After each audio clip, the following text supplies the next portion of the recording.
আমি দীপালি রান্নাঘর থেকে দীপালি বলছি। আজকে তোমাদের জন্য একটা নতুন রেসিপি নিয়ে এসেছি, মশলা বেগুন। আজকে তোমাদেরকে মশলা বেগুন বানিয়ে দেখাবো। দেখো, বেগুনগুলোকে লম্বা লম্বা করে কেটে নিয়েছি।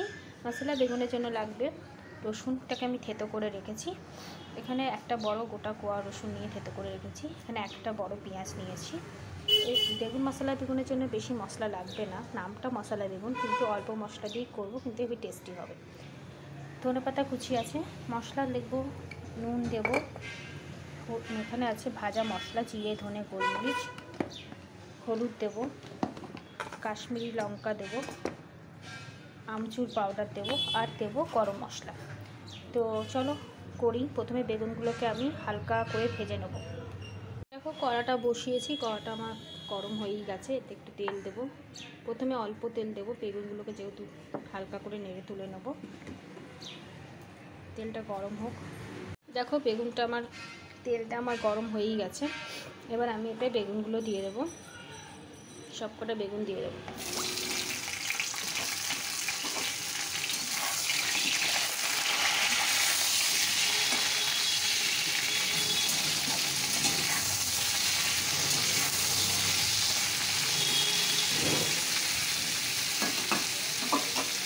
বেগুনটাতে নুন দিয়ে দেবো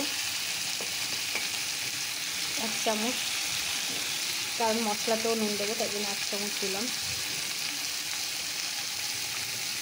হলুদ দিয়ে দেবো 1 চামচ।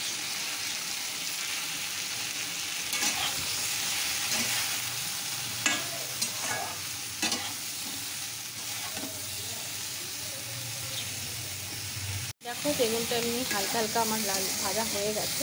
এবার এগুলোকে তুলে নেব।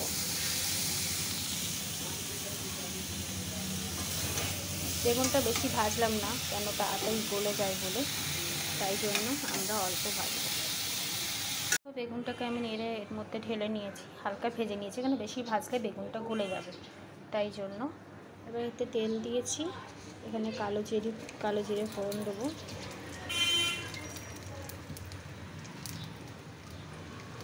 তারপর রসুন বাটাটা দিয়ে দেবো, থেতো করা রসুনটা। এখানে আর কোনো আদা দেবো না, শুধু রসুনটাকে ভালো করে এর মধ্যে একটু ফ্রাই করে দেবো। দেখো, একটু লাল লাল হয়ে গেছে। এবার আমি পেঁয়াজটা দিয়ে দেবো।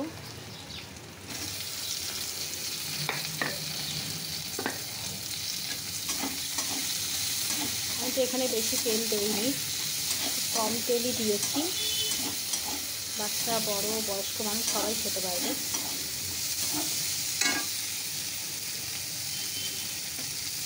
এবার আমি এখানে একটু নুন দিয়ে দেব 1 চামচ।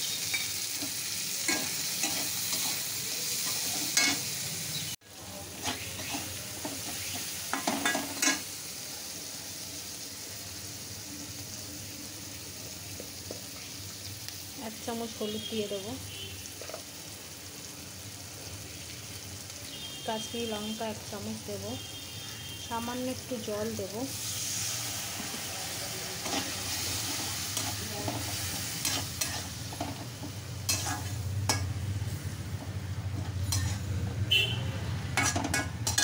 খুব অল্প মশলাতেই টেস্টি বেগুনের মশলা।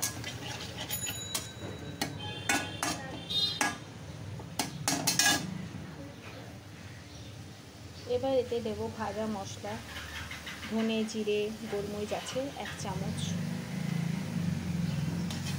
ভালো করে মশলাটাকে কষিয়ে নেব।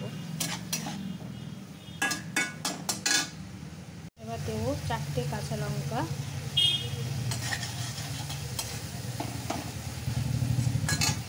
এখানে একটু দেবো আমচুর পাউডার। তোমরা আমচুর পাউডার না থাকলে তেঁতুল দিতে পারো, বা পাতিলেবু থাকলে পাতিলেবু একটু দিতে পারো। এরকম করে ভালো করে মশলাটাকে কষিয়ে নেব। এতে দিচ্ছি একটু চিনি। এই দেখো, অনেকটা হয়ে গেছে, তাই একটু জল দিচ্ছি। জল দিয়ে ভালো করে মশলাটাকে কষিয়ে নেবে।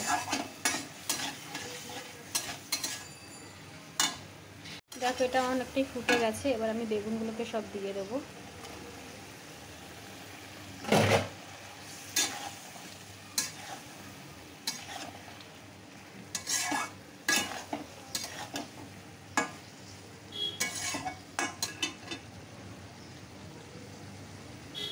একটু গরম মশলা দেবো 1/2 চামচ।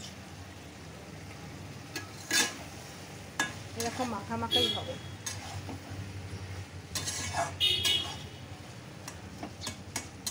সামান্য একটু জল দেবো এতে আমি, জাস্ট বেগুনটা সেদ্ধ তো হয়েই গেছে, আর একটু জাস্ট হওয়ার জন্য।